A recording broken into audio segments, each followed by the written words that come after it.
What is an AI agent and how is it different from a skill? And what's an AI workforce and how the hell do I know if I need any of this? I get asked this question every week. So in this video, I'm going to demystify that by taking you on a journey from a single agent to an agent workforce running in my AI OS. By the end of it, you'll know exactly what an agent is and when you need to scale to a team of them. Let's get into it. So people slap the words AI agent on literally everything nowadays, and I think that really confuses people because agent, bot, you have Grok, you have Hermes, and all of these other things that come into play. But at its simplest level, all an AI agent really is programming. It's a piece of software that has a model attached to it, and that model runs through this little loop over here in order to give us our hopes and dreams as fast as possible. So let's say for our example over here, we were using a model of Opus. Everyone knows the models by now. There's Opus, Sonnet, ChatGPT has Soul and all of those other things. Point is, our model gives us the capability that we have for the specific run that we're about to do. It will all start with a goal and a specific state, and it needs to say to itself, what needs to change over here as a part of this loop we're about to go through. So we would feed this thing a goal of write me a LinkedIn post. It would then say, cool, that is my goal. It moves on to the next step and the model proposes the next action that it should take. Then as a part of that, it sees all the tools that it can use in order to take that action, whether that's reading a file, writing a file, browsing the web, whatever that might be, lives in step 3 over here. The fourth is where it returns the results, and as a part of this, it tries to understand what happened. Did I meet this goal that we're trying to achieve? If no, then it goes back to step 2, and the model will propose the next action that it needs to take in order to get there. It will again use tools and continue on to step 4 until finally it gives us something that we wanted. Or it will tell us that we can't, and sometimes it will hallucinate and think that it did, but it actually didn't. And that's really all an AI agent is. It's a little prediction machine that runs through this loop, uses tools in order to get a job, and then finally gives us a result once it thinks it has reached it. So its general capability comes from its training, but you can steer that capability, and you absolutely should. And that's where this little blue circle around it called a harness comes into play. This is where we can take a model that has a base training in it and we can manipulate it in a way that suits us. I'm sure you've seen videos of people talking about a harness, and all it really is you providing the model extra context, maybe some permissions, maybe some rules of the things that it can and can't do, essentially steering this model for specific work that you are currently working on at that time. And so at the end of the day, when you strip out all that fancy marketing, all an agent really is that programming loop that gets put in front of us in this flashy little UI so that we can chat with it and get the things that we want. But then we got onto a sub-agent, because I'm sure you've heard that term as well. And how is that any different? And it's not about being different. It's still the exact same loop. It's the purpose that changes behind why we use this sort of thing. So let's say you had a parent agent, that little Claude box that we're talking to over here. Let's say we gave it a very specific goal. What we could do if we wanted to for a specific reason that we'll get into later on, we could get this thing to spawn a task inside a sub-agent, which is its own little container that's isolated from everyone else to do the work that it needs to do. There are several reasons why you might want to do that. One of them for context isolation, so it has its own little workspace. But you also might want to do it to have it run a different model so that you have increased or decreased capability to save on cost, or maybe tackle a much harder job with something like Fable. You can also limit the tools and the boundaries and the scope that this thing is actually allowed to do inside this little sub-agent context. Once that work is done, it can then push the result back to the parent agent, and the parent agent is the final judge on the work that's been done. And that's a very important thing to remember, is that the parent agent, it always owns the original goal, and it will always own the final answer for its specific thing that it set up. Okay, so now you might be thinking, okay, but I could just use a skill, right?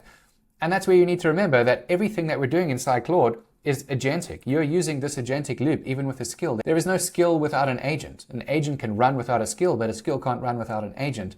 So the easiest thing to think of when you think of a skill is it's literally a saved way of doing a job.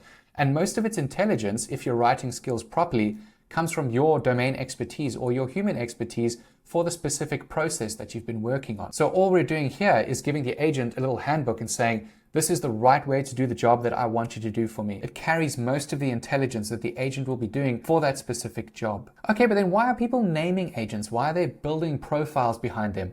And we do that for one of 4 reasons. The first one being specialization. That's where we're taking the right amount of context, perhaps giving the agent some skills, maybe specific tools or a specific model, and we're saying, hey, you are now totally in charge of all of my marketing. This is your role. And as a part of that, we're going to give it all the skills that it needs in order to do its job properly. And we're going to give it all of the context that it needs in order to do that. And then probably give it a model like Sonnet or Opus. The second thing that you might want to do this for is for isolation. Like I said earlier, you can limit the tools that it has, the data that it has access to. You can also define its cost.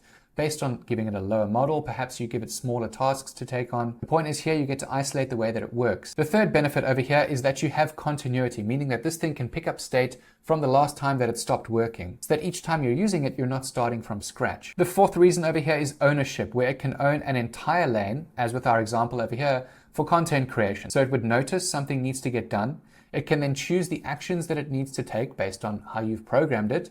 It can then coordinate that with any other agents that it needs to. It can escalate it to someone if it needs to, but ideally, it should just send you the final result whenever you need that result. So to recap, at this point, we understand what an agent is doing and how it's running in that goal loop. We understand why we have a named worker and how it can use skills in order to do whatever it needs to do and build a profile around it.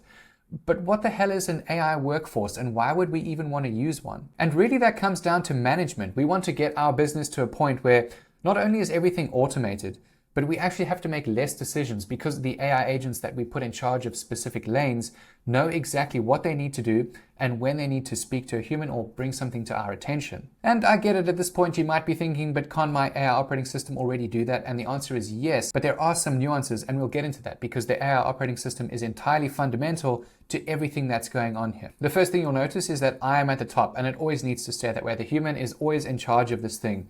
Underneath that, you could have a layer where you have a chief of staff or something like that. I see that a lot. It all depends on how you're actually using your agent team. There's absolutely no reason for you to go and speak to a chief of staff who is then just going to go and speak to one of these agents. That makes absolutely no sense. So when you have this chief of staff in place there, it's usually if you're sending in messages from something like Telegram or Slack, where you're just saying, hey, I need this thing done.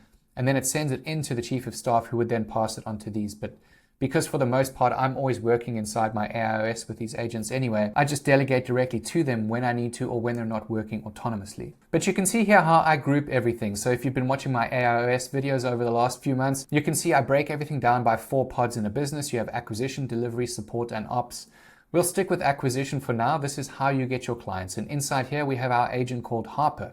She is in charge of content and marketing. And you can see here, I've defined her as the model of Sonnet and given her no capability to publish anything. Inside here, you will see all the skills that were already built, and these just make her an expert in these specific things. Content Radar is seeing what's really popular at the moment on Reddit or other forums, that it gives me ideas to film new videos. YouTube Prep puts a whole package together for me, including thumbnails and things like that. It also ties in with competitor analysis to see what the kiddies are doing. And then all of these other skills also form a part of what she is capable of. But like I said, remember, she absolutely doesn't need any of this in order to complete a job. If I had to say to Harper, hey, I want to go and make a video, can you find out what would be really good to film? I'm pretty sure she would come up with some good ideas. But by having all of these skills, which are filled with all of the context for my business, who my ICP is, who I'm trying to reach on YouTube, she is much better at the job that she does because I've taken the time to fill out all of these and make her better. Remember, the skill is just the handbook. But then you might be asking yourself, can't I just run all of this stuff on a schedule anyway and I would still have the YouTube prep at 7 a.m.? Or couldn't we just react to an event and get the same results anyway without having to have named agents or an AI agent workforce? And the answer is yes, of course you can. That's what the AI operating system has been doing this entire time. The difference is having this useful information in front of you is completely different to having delegated management. And that's where the real value of an AI agent workforce comes into play on top of this layer of the AI operating system. So if we look at our user-driven AIOS on the left over here, everything can be automated. We can have all of the useful work done for us and presented to us to then go and decide what to do next and then go and speak to another agent and say, okay, cool, this looks good, now go and do this. But instead of doing all of that, we can set up our AI agent workforce to understand how we want to work. And then it can consume the state that it needs to, choose the next action, progress the work that we need to, and push that package through every step of the way until the final point where we actually need to use it. The point being, it's not waiting there for every single one of our decisions through that skill chain that it would need to run. It is proactively taking on all of that, making all the decisions for us up to the point where we're going to film a video or do something that involves money or something client-facing that absolutely needs that human gate. So the workforce is really built on top of your AI operating system. It is foundational. You absolutely need to have an AIOS, or at least most of the parts from it, in order to build a functioning AI workforce. You cannot do it properly without one, at least from my perspective. So at the bottom in our AIOS lane, we have all of your business context. We have the skills that run all of the things already inside your business, the tools that are used to do that, that ties in with the skills and MCP and things like that. We then have something to capture state. That could be SQLite, could be any database as a part of your SaaS. We then also have schedules, because some of these should still run on a schedule, to then later have an agent come and pick it up and continue through the chain when it's done. And then finally, you bake in the gates at the bottom. These are the rules and the permissions and the things that the rest of the system is allowed to do. And this is absolutely foundational for everything else. The next thing our AI workforce actually needs is this layer over here for runtime. And that's where we have our harness, which is that loop that we spoke about that kind of governs the way everything works. We need a task queue, because in order for this thing to understand what it needs to pick off next, we need to have some form of Kanban board like you see in Hermes, or at least some simple database or JSON file where we can manage this task queue. The third thing is heartbeats, which is where it just checks in every 60 seconds or 2 minutes, whatever the interval is that you might want to set, so that it can go and pick these tasks or see if anything is outstanding. Is there anything it needs to attend to before it reports back to the user or takes on a different task? We need to make sure we bake in the number of retries that this thing is allowed to do so that it doesn't get stuck in some kind of loop forever. We also need to cater for recovery over here. What happens when something goes wrong? What should it do? Even when it knows when to stop, what should it do as a result of that failure? Should it do anything? Should it delegate to someone else, or should it just stop completely and alert the user? And then we want to make sure that we have some form of receipt or logs so that we know what has happened as a part of these runs. We can troubleshoot and evolve our system, and also gives us observability. And then finally, on top over here, we have our named agents that are taking care of the specific pods inside our business. And we again do this to divide the responsibility. So in practice, let's say that Harper over here was doing a whole bunch of research for a new video, checking out some competitor comment sections to see what people were asking for or complaining about. And she put together an evidence brief for something that might be useful for sales, or perhaps something that Sloan over here, who's taking care of our sales pipeline, could then piggyback off to perhaps go and contact this person or this business that was asking that question. That might look something like this. Harper finds the demand within there and thinks, this would be really useful to hand off to Sloan, who I know is going to be looking for this kind of thing. So Harper will build this little evidence card over here, which is just a structured cue card. The evidence of what was discovered as a part of the work Harper was doing, the outcome of what Harper wants Sloan to do or thinks Sloan should be able to do as a part of this, what Sloan is allowed to do, what is forbidden, and also what the definition of done looks like. This would then all get stored. And then there are two ways that you could do this. This could either be delegated to a queue and Sloan would pick this up when the heartbeat kicks in, or this could be delegated directly to Sloan as a sub-agent, though that would probably be less efficient than just having this whole task board thing and Sloan checking in every now and then. So you can see here how we're bringing all the layers together, because we have the AI judgment, which is what AI is used for, to make that judgment. That's why we use it. Otherwise, we would all just use programming. The agent knows when to hand something off, when something can belong to someone else, and when it should belong to someone else. And most certainly you want to give it the intelligence to know when it needs to address you first, instead of going out into the world.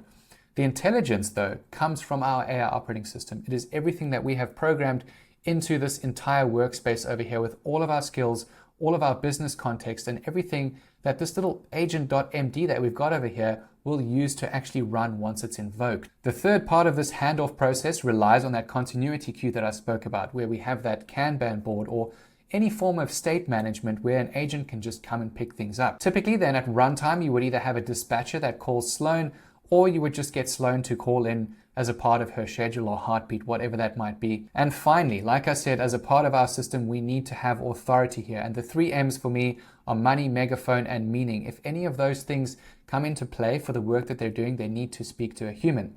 Money being anything that's client facing. Megaphone being anything that they're going to publicly announce in a post or something like that. I would never let any kind of AI workforce post something publicly without me seeing it. And then finally, meaning. So I wouldn't let this change anything meaningful inside my system.